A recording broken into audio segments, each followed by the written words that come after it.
Fala, meu lindo! Meu lindo, minha linda! Welcome! Shalom! Gente, nós estamos em Israel. Aqui ao fundo você está vendo a Galileia. E aqui você está vendo o Dave. E a presença que você sente é do Galileu. Não é verdade? É ele, Jesus.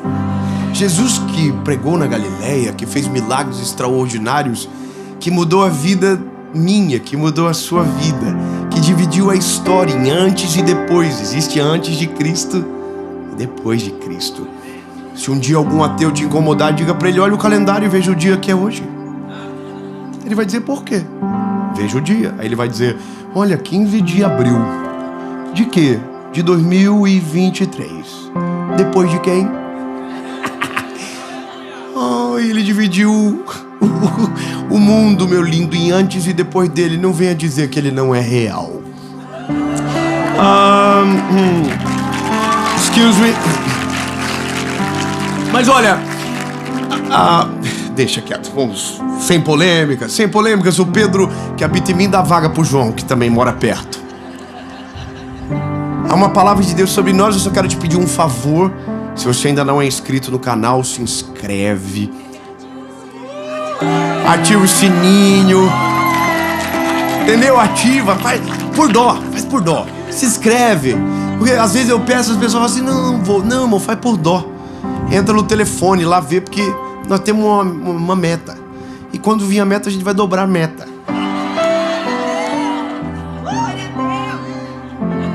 Repara. Jesus, eu preciso amadurecer. Curte o vídeo, comenta, manda pros irmãos, pra quem você ama. Eu tenho uma palavra de Jesus pra você. E por falar nisso, vamos pro vídeo.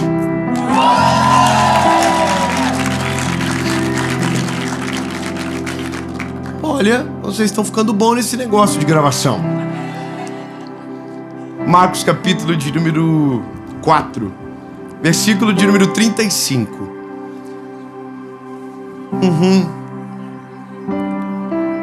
4:35 de Marcos diz o seguinte: e naquele dia, sendo já tarde, ele disse: passemos para o outro lado. Ai, irmão, tá difícil pra mim gravar essa série, sabe?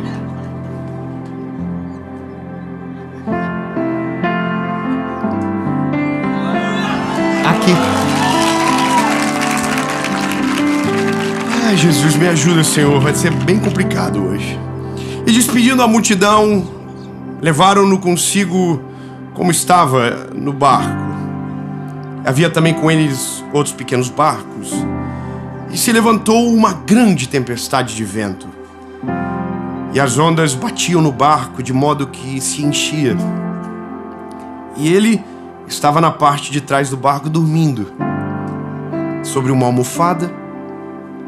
E eles o acordaram dizendo: mestre, você não se preocupa que a gente está prestes a morrer?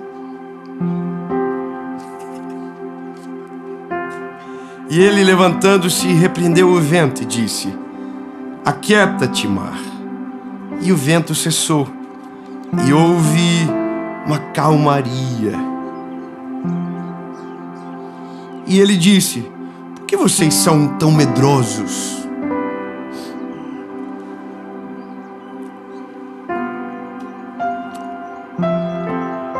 Porque vocês ainda não têm fé o suficiente. Bom, ai, Jesus, o que a Bíblia está contando é uma história que você já conhece, já ouviu milhares de vezes, assim como eu também. Jesus está dormindo no barco e uma tempestade começa. Temos algumas coincidências, aconteceu aqui na Galileia, houve uma grande tempestade, mas tem uma coisa aqui. A Bíblia vai dizer que essa história, de maneira cronológica, ela acontece depois de os discípulos já terem tido muitas experiências com Jesus. Jesus já havia feito alguns milagres cujo qual os discípulos já haviam visto. Os discípulos já haviam conhecido um Deus que tem palavra, que cumpre aquilo que promete. Ou seja, não era para restar mais dúvidas sobre a pessoa de Jesus, sabe? Não era para mais desconfiar de nada, até porque no começo ele já havia dito como deveria ser o final. Então eu quero que você compreenda que quando Jesus ele nos escolheu, ele desenhou até o final. Pronto. Só que entenda algo a mais. O final que ele desenhou é o nosso começo. Não pegou? Eu vou melhorar. Temos um tempo cronológico de vida curtinho. Uns vão viver 100, outros vão viver 80. Não vou. Uns irmãos ficou assim, não, são 82, pelo menos 5. Até as artrites não aguenta mais, até os... amém? Porque chega uma fase da vida da gente, irmão, que é só problema de doença, sangue de Jesus tem poder. Eu bati 30 agora, irmão, começou as tosse, começou a epicondilite, dor nas costas, torcicolo. Então eu não sei se eu duro até os 100 desse jeito. Esse ritmo que tá indo, se não trocar o óleo, vai dar problema. Mas brincadeiras à parte, a vida não se resume a essa breve estação. Ela é uma eternidade que o Senhor tem preparado para nós. Só que aqui nesse período da vida, é óbvio que todos nós queremos viver de maneira excelente. Viver aquilo que Jesus tem para nós, viver os planos dele, construir a nossa família, termos muitos filhos. E tá bom. Casar, não é verdade? Todo mundo quer casar. Temos os irmãos que querem muito casar aqui. Tem gente que quer viajar o mundo todo. Senti mais alegria nessa parte, mas todos nós temos os nossos planos. Só que há alguns momentos da vida nós nos encontramos em circunstâncias que parece que tudo aquilo que essa vida poderia nos dar vai ser destruída por uma tempestade. E é nesse dia que a nossa fé é provada. Eu quero ser sincero com você. A fé sua, ela não é provada quando tudo está dando certo. A sua maturidade espiritual, ela não é comprovada quando a vida está redondinha. Quando tudo está saindo conforme planejado, quando o mar é tranquilo, quando o barco está arrumando em linha reta. Não, a vida da gente, ela é provada quando as circunstâncias acontecem. Quando as tempestades vêm. E eu vou te dizer, lindo, tempestade acontece todo dia. Para todo mundo, sempre tem uma tempestade. São os níveis. Uma tempestade maior, uma tempestade menor. Mas todos nós temos os nossos problemas. O problema é que a perspectiva da gente sobre tempestade sempre é individual. Então, na nossa cabeça, a nossa tempestade sempre é maior que a dos outros. Coitado da gente. Sempre tem alguém com BO bem pior do que o seu. Sempre. Eu sei porque eu ouço as histórias. Eu leio os directs. Eu vejo. E às vezes eu fico pensando, Jesus dos crentes. Como pode conseguir? Porque tem coisa de confusão, irmão, que você olha e fala assim, nossa, foi ele que provocou. Convenhamos, tem tempestades que acontecem ao acaso, mas tempestade que a gente faz com a nossa mão, a gente faz pra ver o pau torar. Irmão, vou ser sincero, você escolheu casar, você escolheu o piorzinho, ruim, bravo. O problema é seu, foi você que escolheu. Não foi Deus que falou assim, ó, querida, tome, pega esse anjo do céu aqui pra você, e que virou Lúcifer do nada. Não, irmão, você foi e escolheu. É você que escolhe o trabalho, é você que escolhe a profissão, é você que escolhe a empresa, é você que escolhe a faculdade, é você. Você entende? Grande parte das tempestades é a gente que provoca. Mas o que importa agora é o que nós fazemos no dia da tempestade, ou o que pensamos quando a tempestade acontece. E agora aqui é maravilhoso, porque veja, é um lago tranquilo, sem muitas expectativas de tempestade. Eles entram e a primeira tempestade que eles vão enfrentar agora, Jesus está no barco, dormindo. Ouviram essa parte? Jesus está no barco, dormindo. Pode falar com a boquinha linda que Jesus te deu. Jesus está no barco, dormindo. Tá vendo que vocês têm o mesmo problema que os discípulos? Porque o alvo não é o dormindo, é o estar no barco. Vocês enfatizaram mais o dormindo do que o estar no barco. Então, vamos começar a ajudar vocês. Jesus está no barco. Fica a boquinha. Jesus está no barco, dormindo. Vamos de novo. Jesus está no barco. O que menos importa é o que ele está fazendo. Ele está. Obrigado. Vamos gravar isso no coraçãozinho. O que menos importa é o que ele está fazendo, porque ele está.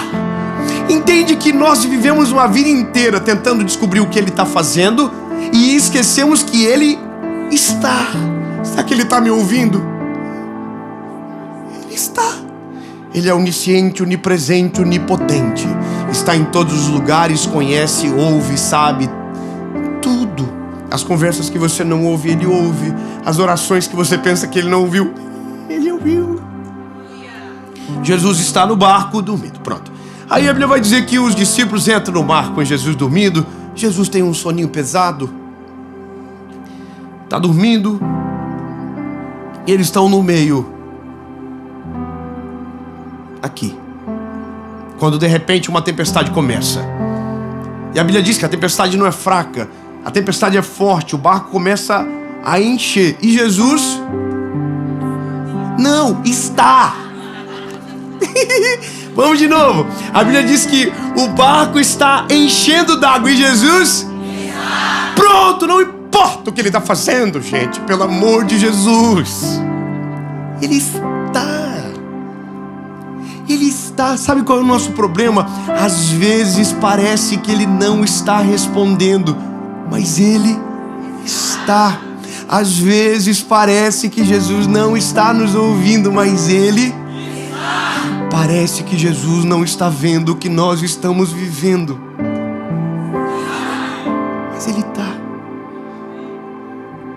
Os olhos estão fechados, mas ele está. O descanso dele deveria ser a razão do nosso. A confiança dele deveria ser a razão da nossa. A Bíblia diz que Jesus está dormindo. O pau está torando para os discípulos. O Pedro deve estar jogando água para fora do barco. O João deve estar tentando assim, orar quietinho. Jesus, acorda logo. Acorda, Jesus, acorda. Porque o João era mais de boa. Mas quando o Pedro deve ter visto o João tentando acordar, ele foi e Jesus falou assim: acorda! Se eu trouxe nós para morrer aqui no meio do nada. Daí Jesus levantou. A cena deve ser maravilhosa. Jesus levantando, coçando os olhinhos, pau torando, tempestade, e todo mundo olhando para ele assim: e aí, o senhor vai fazer alguma coisa? Nós estamos aqui, o barco está cheio. E aí Jesus olha para ele e diz: vento,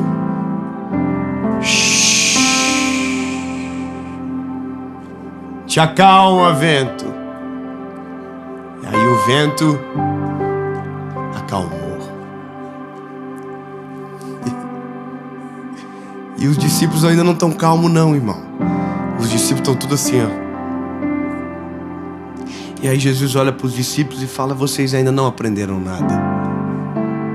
Vocês ainda não entenderam nada. Vamos dar um replay. O texto começa Jesus dizendo: passemos para o outro lado. O que isso significa, Dave? Simples. Jesus já disse o final da história. Passemos para o outro lado. O final da história estava escrita no início dela. Passemos para o outro lado.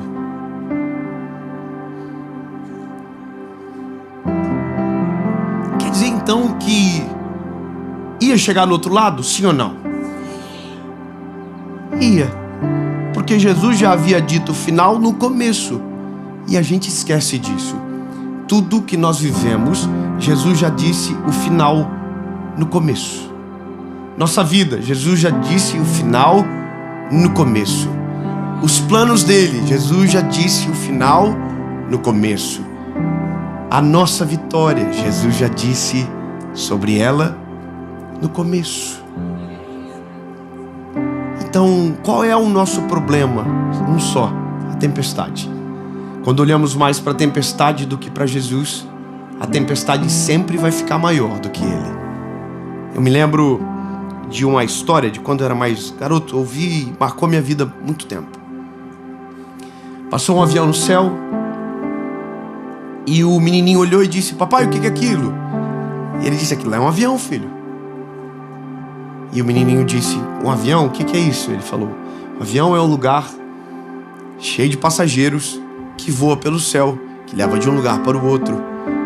E o menininho falou: não, papai, mas não pode ter ninguém lá dentro, porque é muito pequenininho. E ele fez assim para o pai dele: ó, cabe na palma da minha mão. E o pai dele pensou que talvez não seria o momento mais adequado para responder e esperou a hora certa. Daí um dia, eles foram no aeroporto. E quando chegaram no aeroporto, o menininho ficou bem próximo de um avião. Ele olhou para o papai e disse: papai, o que é isso? E o pai dele disse: isso é um avião. E a pergunta do garotinho foi: mas por que agora ele é tão grande? E a resposta do pai foi: porque agora você está perto. Quanto mais perto, maior. Quanto mais atenção nós damos, maior. O nosso problema é porque damos tanta atenção às tempestades que, mesmo sabendo que ela vai acabar, que vamos chegar no outro lado, que vamos vencer no nome de Jesus, porque nossos olhos estão tão focados nelas, as tempestades sempre parecem maiores do que verdadeiramente são. Agora, se mudarmos o nosso foco e ao invés de olhar para a tempestade, olharmos mais para Jesus, Ele será muito maior do que qualquer tempestade na nossa vida. Se eu puder viver isso, se eu pudesse viver isso, com essa compreensão, os discípulos iam desesperar e eu queria poder estar lá para dizer: gente, relaxa, o homem está no barco, vocês acham que ele vai morrer com nós junto? Porque qual que é a parada, irmão? Se morre um, morre tudo. Eu ia ficar perto de Jesus, só isso, irmão. Deixa o Pedro tirar a água do bote, entendeu? Deixa cada um com seus B.O. Eu ia colar em Jesus e dizer: Jesus, vou dormir com você também aqui, vou deitar um pouquinho. Porque na verdade o que Jesus mais deseja de nós é que a nossa confiança seja tamanha que no meio da tempestade a gente consiga descansar. O que Jesus mais deseja de nós é que no meio de qualquer tempestade a gente consiga descansar, porque só vive o resultado da confiança quem descansa nele. Por isso que a palavra fala: descansa no Senhor, deleita-te no Senhor. O que a Bíblia está dizendo é: se nós descansarmos nele, a tempestade vai embora sozinha. A tempestade só fica quando a nossa atenção está nela. Sabe, é como um apelido que só pega quando você não gosta. Se os teus olhares estiverem para Jesus, a tempestade chega e vai embora. Quando Jesus levanta, acorda e ele resolve o problema num sopro, uma fala. Mas o problema que Jesus precisava resolver não era mais a tempestade, eram os discípulos. Ele não diz tempestade irritante ou tempestade perigosa. Não, ele diz: aquieta-te, vento. E chama a atenção dos discípulos. Ele não chama a atenção da tempestade e aquieta os discípulos. Ele faz o contrário. A gente demora muito para entender a Bíblia. Jesus não está brigando com a tempestade e acalmando os discípulos. Ele está acalmando a tempestade e brigando com os discípulos. Gente, fica calmo. Deixa eu olhar nos teus olhos, bebê. Fica calmo.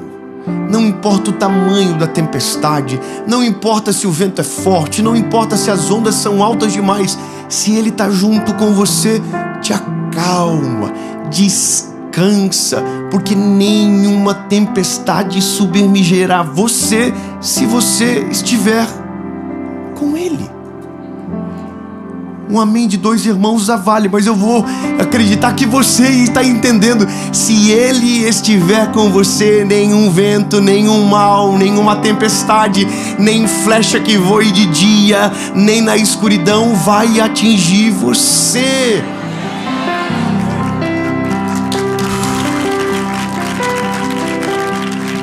Bom, os discípulos levaram uma mijadinha de boa.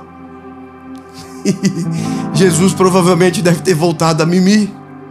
E eles ficaram pensando: nossa, por que nós fomos acordar ele? Nós estava quase chegando. Meus filhos, quando eu brigo com um, o outro diz: mijadinha, levou, hein? Porque eu também ensinei eles. Mas quando a tempestade passou, Jesus deu aquela nos jovens ali, deve ter voltado a dormir. E eles ficaram: gente, João deve ter olhado para Pedro e falado assim: Pedro, eu te falei, não era para chamar ele. Ele sempre acorda assim, ele não acorda muito de boa não, gente. E o resumo da história é que eles chegaram no outro lado. E eu vou acelerar a história. Eles chegaram no outro lado. Pedro se tornou pescador de almas. E Jesus se tornou o nosso Salvador. Morreu na cruz do Calvário, ressuscitou ao 3º dia. E hoje nós estamos aqui porque nenhuma tempestade pode pará-lo. Nenhum vento, nenhum perigo, nada. O que nós só precisamos é aprender a confiar. Se existe algo que nós, como seres humanos, precisamos aprender de maneira rápida e urgente, é que se Jesus estiver junto conosco, nada precisaremos temer. Ele é a razão da nossa confiança. Ele é a rocha inabalável. Salmo 125 diz: os que confiam no Senhor são como os montes de Sião, que não se abalam, mas permanecem para sempre. Amém.